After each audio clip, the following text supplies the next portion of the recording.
We begin our journey in the sun-drenched sands of Egypt, under a sky the color of melted gold. There, standing tall against the desert winds, is the Great Pyramid of Giza. It is the last of the 7 wonders still standing, a silent, colossal witness to the passage of millennia.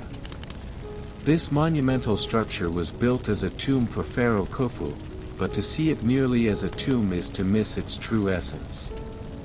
It is a testament to the skill, ambition and ingenuity of an ancient world, a declaration in stone that human will can reshape the very earth itself. Close your eyes and let your mind drift back. Imagine the slow and steady rhythm of laborers, their tools softly tapping against stone.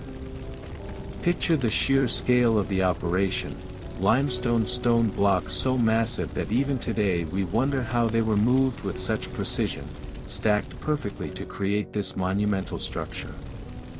In its prime, at its peak, the pyramid was covered in gleaming white casing stones, which would have reflected the brilliant Egyptian sunlight like a divine beacon, a star fallen to earth. The pyramid was originally over 146 meters tall, though erosion and the removal of its smooth outer casing stones have reduced it to about 138 meters today. The ancient Egyptians did not call it the Great Pyramid. To them, it was Akhat Khufu, which means Khufu's horizon. The name itself highlights its profound spiritual significance as a gateway to eternity, the point where the pharaoh's soul would ascend to join the gods in the afterlife. The sheer logistics of its construction are almost impossible for the modern mind to comprehend. Constructing the pyramid required extraordinary planning and effort. It is estimated that more than 2 million limestone blocks were used, each weighing an average of 2.5 tons, the weight of a large family car, multiplied 2 million times over. Some of these massive stones were transported from nearby quarries. But others, such as the colossal granite blocks used to build the king's inner burial chamber, came from Aswan, nearly 800 kilometers away. Imagine the journey of just one of those blocks, hauled by hundreds of men across the vast desert. Scholars now believe that immense wooden sledges, their runners lubricated with water to reduce friction against the sand, were likely used to move these stones. We can picture the scene, teams of workers chanting in unison, pulling on thick ropes, inching the great stones across the desert under the watchful eyes of their overseers. Yet, even with these theories, the full mystery of the construction remains unsolved. How did they achieve such perfect alignment with the cardinal points? How did they lift the final stones to a height of a modern 40-story building? The pyramid holds its secrets close, a silent challenge to our own age of technology. Standing before it, you can feel the weight of what it represents, a civilization that could dream, plan and execute something so monumental that it defies time itself.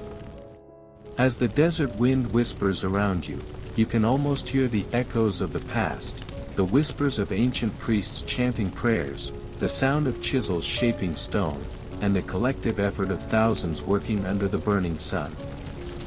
This is more than a structure, it is the physical embodiment of a civilization's soul. Now, let us leave the vast, sun-drenched desert behind and venture into the pyramid itself. The entrance is a low, dark opening, and as you step inside, the world changes completely. The hot desert air gives way to a cool, still atmosphere, and the sounds of the outside world fade into a deep, profound silence. You are now inside a labyrinth of stone, a world built not for the living, but for the eternal journey of a king. Inside the pyramid there are 3 main chambers, each with its own purpose and mystery.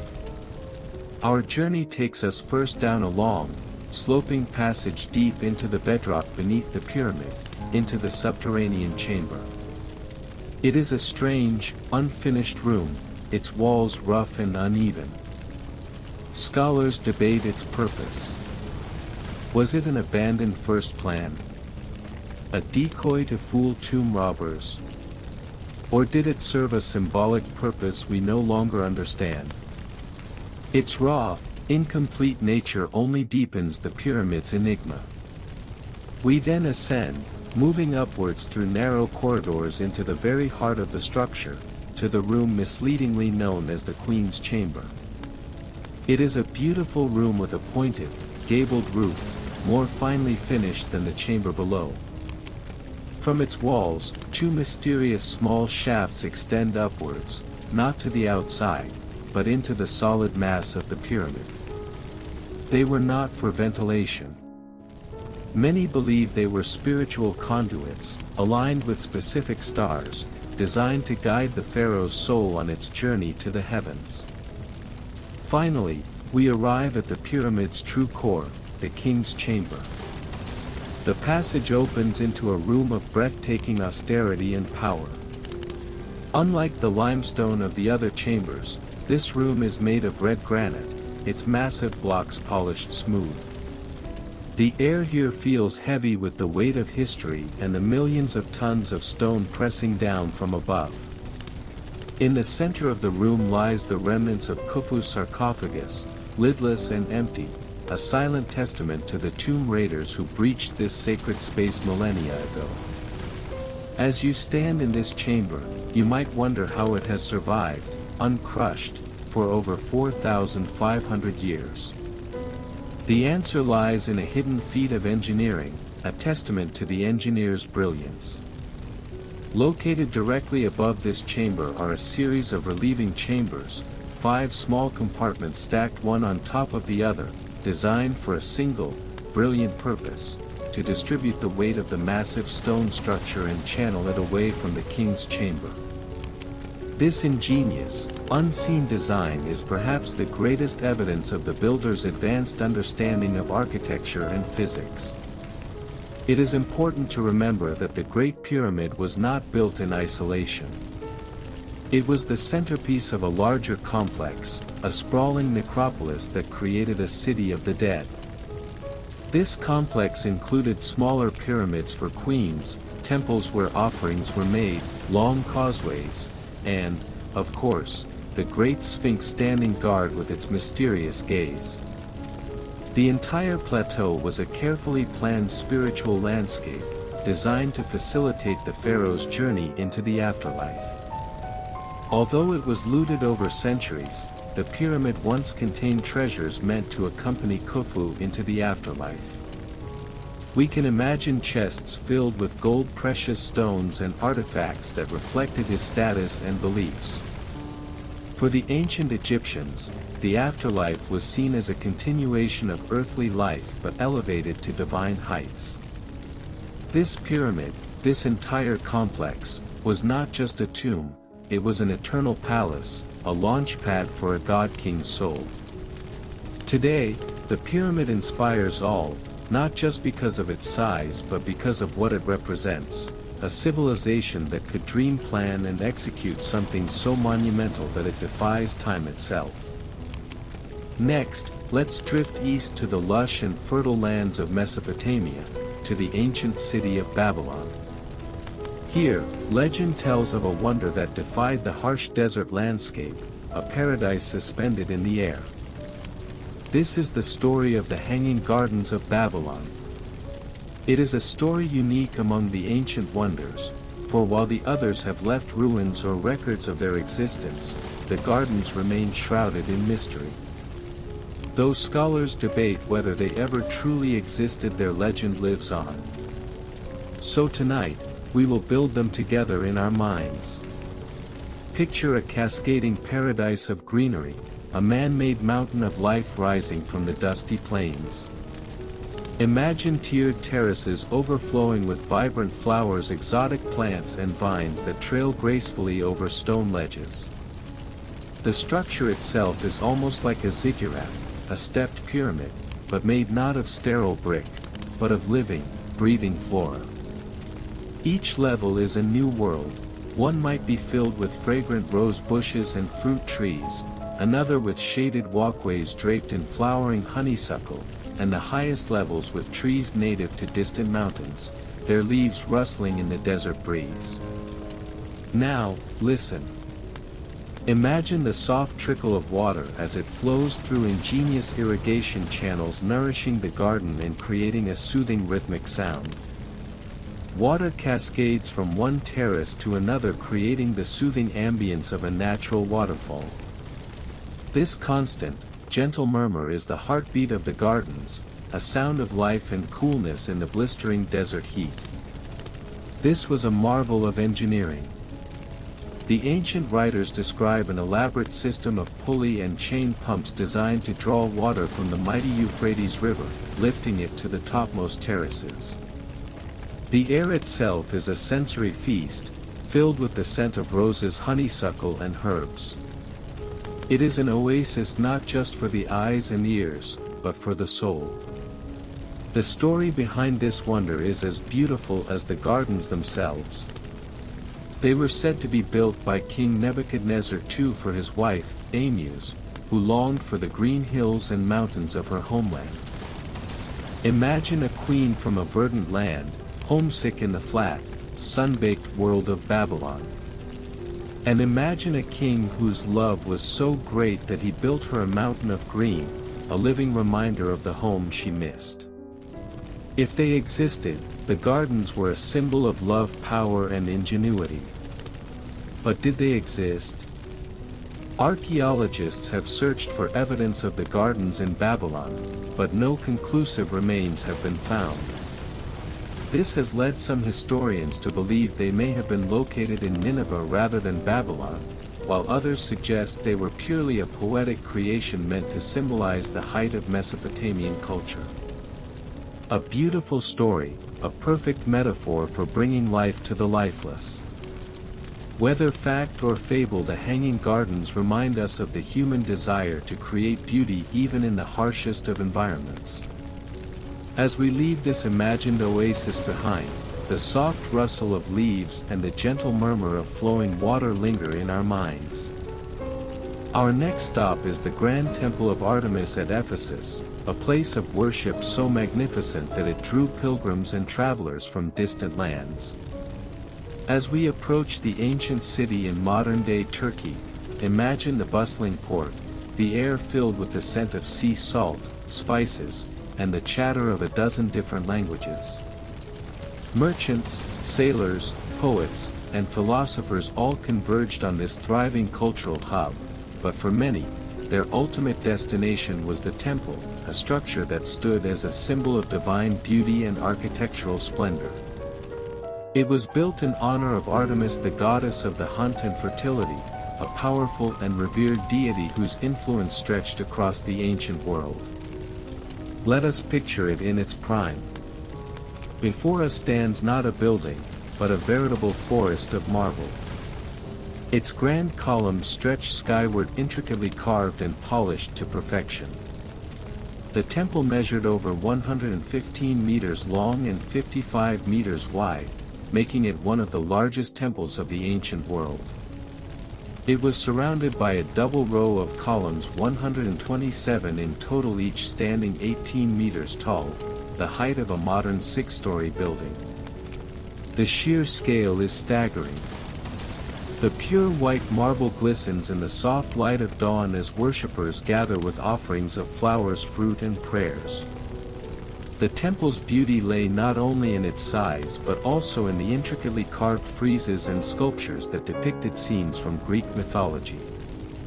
Imagine seeing detailed reliefs of the Amazons, who were said to have founded the city, or the heroic deeds of Heracles, their stories frozen in stone for all to see.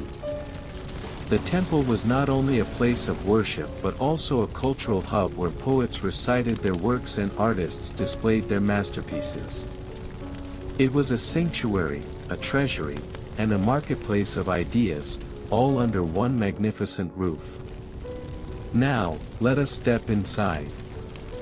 The air grows cooler, filled with the heady scent of burning incense and a hushed, reverent silence. At the heart of the temple stood its centerpiece, a massive statue of Artemis adorned with precious jewels. She was depicted as a many-breasted figure symbolizing fertility, a powerful icon of life and abundance. Surrounding her were altars, treasures and offerings brought by worshippers seeking her blessings for childbirth, hunting success and agricultural prosperity. This glorious temple stood for centuries, a beacon of art and faith. But its story takes a tragic turn. Tragically, the temple was set ablaze in 356 BC by Herostratus, a man who wanted to immortalize his name. He sought fame not through creation, but through destruction. Imagine the horror of that night, the crackle of flames devouring the intricately carved cedarwood roof, the magnificent marble columns stained black with smoke, the statue of the goddess herself consumed by the inferno. It was an act of shocking sacrilege, a wound inflicted upon the heart of the ancient world. Despite this act of destruction, its legacy endured. The temple was rebuilt again, even grander than before, but ultimately it fell into ruin after being plundered and neglected over the centuries. Today only a single column stands as a testament to its former glory, a lonely sentinel in an empty field. Let us imagine walking through its ruins now. The faint scent of incense still lingering in the air and hearing the distant echoes of prayers that once filled the great hall. The Temple of Artemis, even in its absence, remains a symbol of human devotion and artistic achievement. Now, we find ourselves in Olympia, home to the ancient Olympic Games and the mighty statue of Zeus seated on his grand throne. Before we even enter his temple, let us first imagine the atmosphere of this sacred place. Picture a sprawling sanctuary nestled in a lush, green valley. The air is filled with the distant cheers of athletes training nearby, the rhythmic thud of a discus hitting the earth, the soft murmur of philosophers debating under the shade of an olive tree. This was not just a religious site, but a vibrant, cultural gathering place where athletes, poets and philosophers shared ideas. And at its very heart, housed within a magnificent temple, sat the king of the gods himself. The statue was created by the legendary sculptor Phidias, the same master artist who oversaw the sculptures of the Parthenon in Athens. His task was to create a sculpture that embodied the power and majesty of the king of the gods, and what he created was considered his masterpiece. Let us step inside the temple. The bright Grecian sun gives way to a cool, dim interior. Your eyes take a moment to adjust, and then you see him. Close your eyes and picture Zeus, draped in gold and ivory, his gaze benevolent yet commanding. He is immense, standing 12 meters high, a scale so grand that it makes you feel like a small child in the presence of something truly divine. Phidias used a masterful technique to create a luminous effect that seemed to make the statue glow from within. He used a wooden framework, which was then covered in pristine, polished ivory plates for Zeus's skin and vast, hammered sheets of pure gold for his robes and sandals.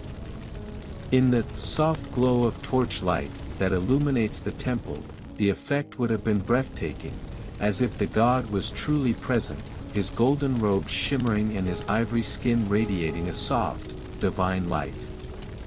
His right hand holds a small statue of Nike, the goddess of victory, a reminder that even victory itself serves the will of the gods.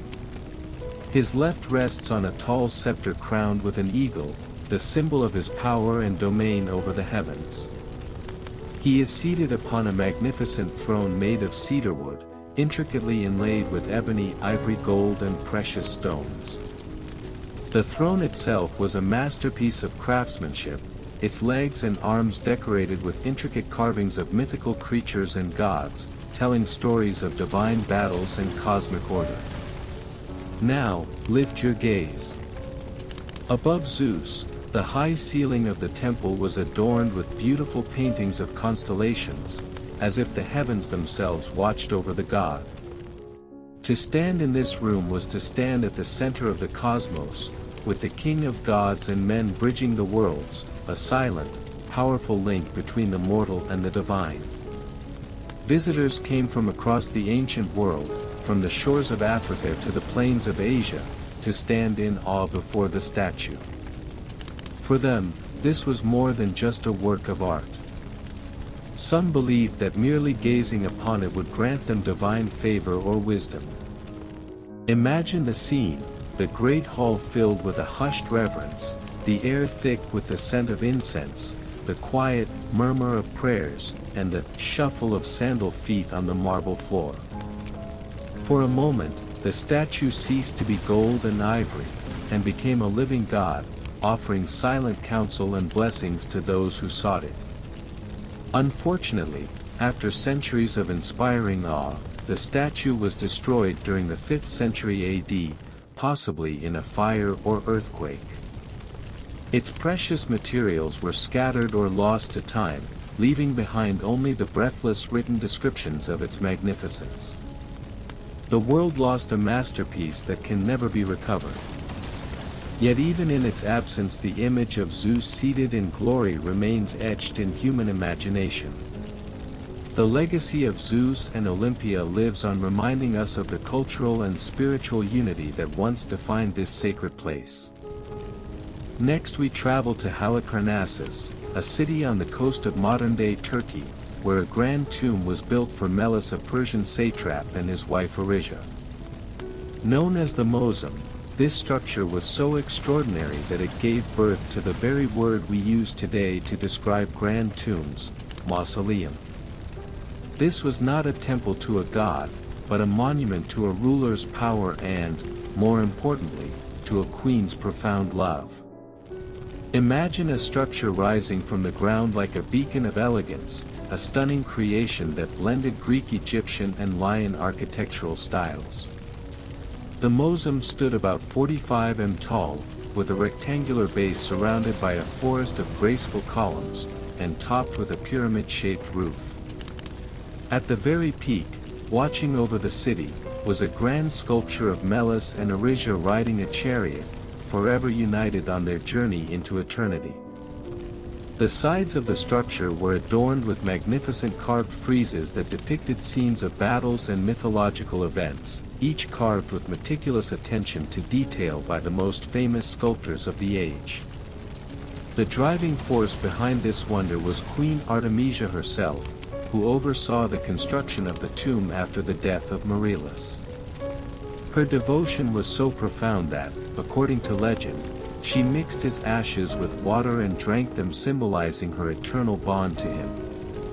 The mausoleum thus became a symbol of both love and power, a queen's final, magnificent tribute to her beloved king.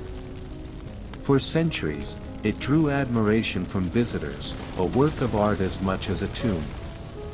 But like so many wonders, it was eventually reduced to ruins by earthquakes and invasions. Now, let us leave the echoes of this queen's devotion and sail across the Aegean Sea to the island of Rhodes, where the Colossus once stood proudly at the entrance to the harbor. This towering statue of the sun god Helios was constructed to celebrate a military victory. The people of Rhodes had successfully defended their city from a long and difficult siege, and this statue was their defiant, triumphant statement to the world. It was a symbol of their freedom and resilience. The Colossus stood about 33 m tall, making it one of the tallest statues of the ancient world. Its bronze exterior gleamed in the sunlight, reflecting on the calm waters below. Legend holds that it was so massive that ships sailed between its legs as they entered the harbor. Imagine being a sailor approaching the island, and seeing this immense, gleaming figure of the sun god greeting you, a shining guardian of bronze and stone. Built by the sculptor Chairs of Lindos, the statue took 12 years to complete and was supported by an internal iron and stone framework. Tragically, this symbol of victory was short-lived.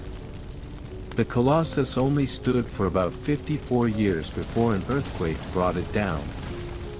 Yet, even in its fallen state, the statue remained a wonder, as its massive fragments were visited by travelers for centuries, a testament to its incredible scale. Eventually, the fragments of bronze were sold off and melted down, and the great statue vanished completely. But its legacy endured, a timeless story of triumph over adversity, a reminder of a small island that dared to build a god. Our final stop takes us back to Egypt, but not to the silent, sun-baked desert of Giza. This time, we arrive in the bustling port city of Alexandria. As we approach in our minds, we can hear the gentle lapping of waves against the docks and the distant hum of traders bartering over goods. This is a vibrant, cosmopolitan city, a crossroads of the ancient world. And at the entrance to its harbor, on the island of Pharos, stands the last and tallest of the 7 ancient wonders, the Lighthouse of Alexandria. It once guided sailors safely to shore, its light cutting through the darkness like a beacon of hope. This was one of the tallest man-made structures of its time, standing over 350 foot tall. It was a marvel of engineering, built in 3 distinct tiers, a square base, a cylindrical middle, and a small tower at the top. Imagine this colossal structure, made of light-colored stone, gleaming against the blue Mediterranean sky. Its true magic, however, came alive at night. The light was created by a large open flame at its peak, its brilliance magnified and focused by a series of polished bronze mirrors casting its glow across the Mediterranean Sea. This beam was so powerful that sailors could see its light from nearly 50 kilometers away, providing guidance even in the most treacherous weather. The design was so advanced that it even included winding staircases leading to the upper tiers and observation platforms. But the lighthouse was not just a navigational aid. In a city that housed the Great Library, the largest repository of knowledge in the ancient world, the lighthouse was a symbol of Alexandria's role as a center of knowledge, trade, and maritime power. It was a beacon of enlightenment as much as a beacon of navigation. It guided ships filled with spices and silks, but also ships filled with scholars, philosophers, and new ideas. Statues of Poseidon and other sea deities adorned its exterior, blessing the sailors who relied on its light. Let us imagine being one of those sailors, caught in a storm on a moonless night. The waves are high, the wind is howling, and you are lost in the vast, dark expanse of the Mediterranean. All hope seems lost. Then, a faint, steady pinprick of light appears on the horizon. It is a star that does not twinkle. As you sail towards it, the glow becomes stronger, a steady, unwavering beam that cuts through the rain and spray. It is the light of Pharos, a promise of safe harbor, a symbol of civilization conquering the chaos of nature. It is a beacon not just of light, but of hope itself. For over a millennium, the lighthouse stood, guiding and inspiring. But over the centuries, it was damaged by earthquakes and eventually collapsed in the 14th century. The stones from its ruins were later used to build fortifications in the city, a somber end for a monument dedicated to peaceful trade and guidance. Yet, its influence on lighthouse design remains and its legacy as a guiding light endures. And so our journey through the 7 wonders of the ancient world comes to an end. From the eternal horizon of Giza to the imagined oasis of Babylon, from the lonely column of Ephesus to the lost majesty of Zeus, from monuments to love and victory to this final, guiding light. Like the fading glow of a sunset, as you drift off to sleep, let these stories carry you to ancient lands where wonders were built by dreamers, visionaries, and those who dared to reach for the stars. Our journey begins in the misty mountains of China, where the Great Wall stretches endlessly across the rugged terrain, winding its way over hills, valleys, and plateaus. This is not a single wall, but a vast network of fortifications, a masterpiece of engineering and human determination. For centuries, it was constructed to protect China from invading forces, particularly from the Mongols and other nomadic tribes of the north. Imagine standing on its ancient stones, the cool breeze carrying whispers of centuries past. Below you, the world unfolds in breathtaking landscapes, from dense forests to arid desert sands. The wall clings to the very spine of the mountains, a great stone dragon sleeping across the earth. Stretching over 21,000 kilometers, its scale is almost impossible to comprehend. The earliest sections were built of tamped earth and wood in the 7th century BC. However, it was during the Ming dynasty, from 1368 to 1644, that the wall reached its iconic form, with massive bricks and stone fortifications designed to withstand both time and enemy attacks. The creation of this colossal structure came at an immense human cost. Laborers, soldiers, and convicts worked tirelessly, enduring harsh conditions to complete the colossal task. Legends speak of the grief-stricken woman Jangu whose tears caused a portion of the wall to collapse when she mourned the death of her husband, a laborer forced to work on the wall. Her story gives a human face to the countless anonymous souls whose lives were poured into these stones. But the wall's strategic importance lay not just in its physical barrier, but in its role as a sophisticated communication network. Its watchtowers, placed at regular intervals, allowed for rapid communication using smoke signals, flags, and lanterns. Imagine a signal fire being lit on a remote tower, a plume of smoke rising into the sky. Within moments, the next tower sees it and lights its own fire. The message travels down the line, a wave of information flying across hundreds of miles in a matter of hours. The wall was the nervous system of an empire. And in times of peace, it facilitated trade along the Silk Road, fostering cultural exchange between China and the outside world. Today, the Great Wall is a place of reflection and adventure. Visitors can explore its crumbling remote sections or walk along its restored paths near Beijing. As you stand here, feeling the ancient stone beneath your feet, the distant sound of footsteps and the stunning landscape remind us of the monumental effort it took to construct this wonder of the world. Our journey now takes us to the vibrant shores of Brazil. Perched atop the Cavado mountain, Christ the Redeemer stands tall with open arms, embracing the city of Rio de Janeiro and offering a symbol of peace, unity, and faith.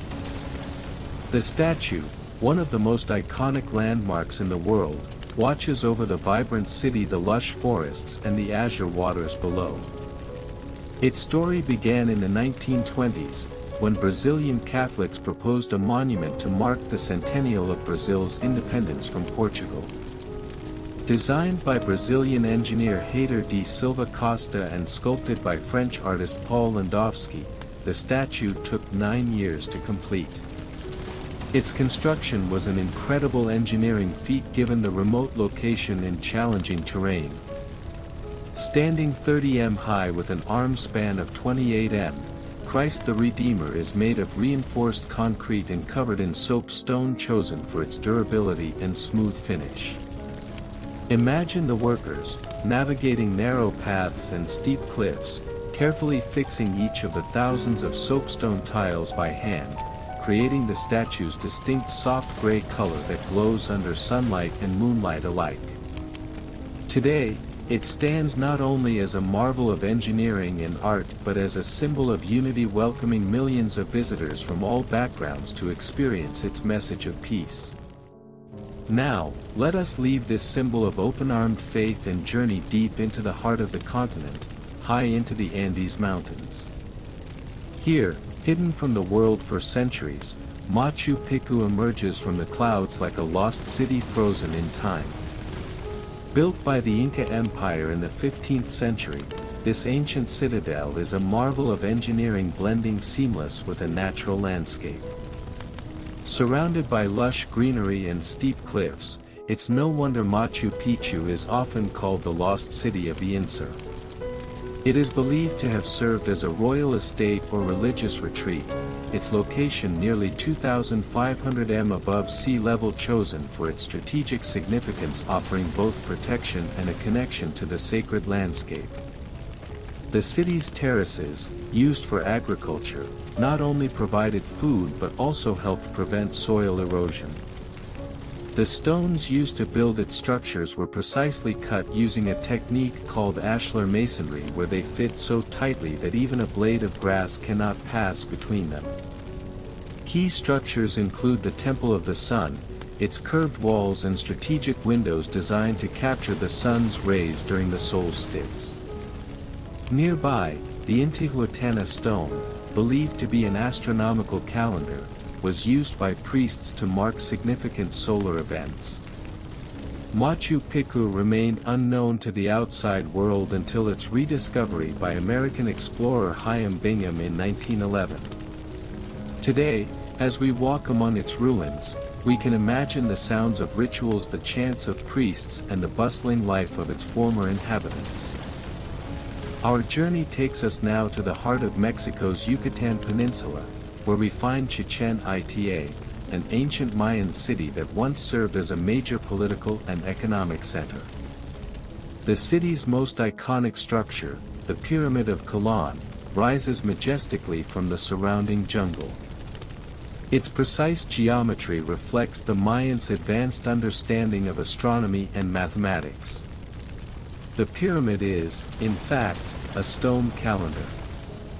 Its 365 steps correspond to the days of the year, and during the spring and autumn equinoxes, a shadow resembling a serpent slithers down the pyramid's side. This incredible phenomenon is believed to represent the descent of Colón, the feathered serpent deity, a moment when the gods themselves touched the earth. The city also houses the Great Ball Court, where ritualistic ball games were played. But these were no mere games. The stakes were often high, as the losing team was sometimes sacrificed to the gods. The acoustics of the ball court are remarkable. A whisper from one end can be heard clearly on the other, a testament to Mayan engineering. As we walk among the ruins, the echo of distant drums and the chants of priests seem to linger in the air, reminding us of a civilization whose knowledge and rituals were deeply intertwined with the cosmos. Now, let us travel across an ocean and through the centuries, to the heart of another great empire. Standing as a testament to the power and spectacle of the Roman Empire is the Colosseum. Built between 70 and 80 AD, this iconic amphitheater could hold up to 80,000 spectators, who gathered to witness gladiatorial combat, animal hunts, and elaborate public spectacles. Its elliptical shape was revolutionary, allowing for efficient crowd control, and its tiered seating ensured that every spectator had a clear view of the arena. Beneath the arena floor lies the Hippion, a complex network of tunnels and chambers where gladiators and wild animals were held before being released into the arena. Imagine the sounds and smells of that subterranean world, the clank of iron gates, the low growl of a caged lion, the nervous prayers of a gladiator about to face his fate. Trapdoors and pulley systems allowed for dramatic entrances, adding to the spectacle. These games were more than entertainment, they were a demonstration of Roman power and discipline. Today, the Colosseum is a place of reflection. Visitors sit among its ancient stones, contemplating the contrast between its brutal past and its enduring beauty as a symbol of human achievement. Both Chichen Itza and the Colosseum were grand stages, theaters of power designed to captivate the masses and reinforce the beliefs of their civilizations. One, a stage for cosmic ritual, the other, a stage for martial spectacle. Both now stand as silent, magnificent ruins, their ghostly echoes whispering stories of their former glory. Our journey now takes us to the banks of the Yamuna River in Agra, India. Here, a symbol of eternal love and architectural beauty, the Taj Mahal rises gracefully from the earth. Built by the Mughal Emperor Shah Jahan in memory of his beloved wife Mumtaz Mahal, this white marble mausoleum is a masterpiece of Islamic architecture and a monument to undying devotion. It is not a tomb built of sorrow, but a palace for a beloved soul, a promise of paradise made manifest in stone. The Taj Mahal's construction was a monumental undertaking, involving over 20,000 artisans and spanning more than 20 years. The finest white marble from Kanha, Rajasthan was brought to the site, along with precious stones from across Asia. Imagine the scene, thousands of craftsmen, calligraphers, and stonecutters working in harmony, their lives dedicated to perfecting this single vision of beauty. The monument is famous for its intricate inlays, created using the Petra Dura technique, where semi-precious stones like jasper, jade and turquoise are meticulously embedded into the marble to create dazzling floral designs and calligraphy. The walls themselves are inscribed with verses from the Quran, emphasizing themes of paradise and eternity. Inside the mausoleum, the Khattabs of Mumtaz Mahal and Shah Jahan are surrounded by exquisitely carved marble screens, so delicate they appear to be made of lace rather than stone. The entire chamber is a jewel box, designed to house the memory of a great love. Now, let us step outside the tomb and into the surrounding gardens. They are designed in the Persian Chug style, which is meant to symbolize heaven on earth. Here, long reflecting pools mirror the perfect symmetry of the Taj Mahal, their still waters creating a flawless double image. Flowering trees and fountains create a serene atmosphere, making it a place of peace and contemplation. The tomb is not an isolated building, but the heart of a perfectly designed paradise. As you stand here, watching the white marble change color with the shifting light of the day, from soft pink at dawn to brilliant white in the midday sun, to a warm gold at sunset, you realize this is more than just a stunning building. It is a story told in stone. A story of an emperor so heartbroken by the death of his wife that he poured all the resources of his vast empire into creating a monument worthy of his love. It is a symbol of love that transcends time, drawing millions of visitors who come not just to marvel at its beauty, but to feel the power of its story. Today, the Taj Mahal is not only a UNESCO World Heritage Site but also a universal symbol of love that has touched the hearts of people across all cultures. It is a reminder that the most enduring wonders are often built not from ambition or power, but from the deepest and most profound of human emotions. Our final stop takes us to the ancient city of Petra, hidden within the rugged cliffs of southern Jordan. Known as the Rose City for its pink-hued sandstone cliffs, Petra was once the thriving capital of the Nabatean kingdom, a hub of trade and culture. The Nabateans were skilled traders who controlled key trade routes connecting Arabia, Egypt, and the Mediterranean. They became wealthy through commerce in spices, silk, and incense, and their prosperity is reflected in the grandeur of Petra's architecture.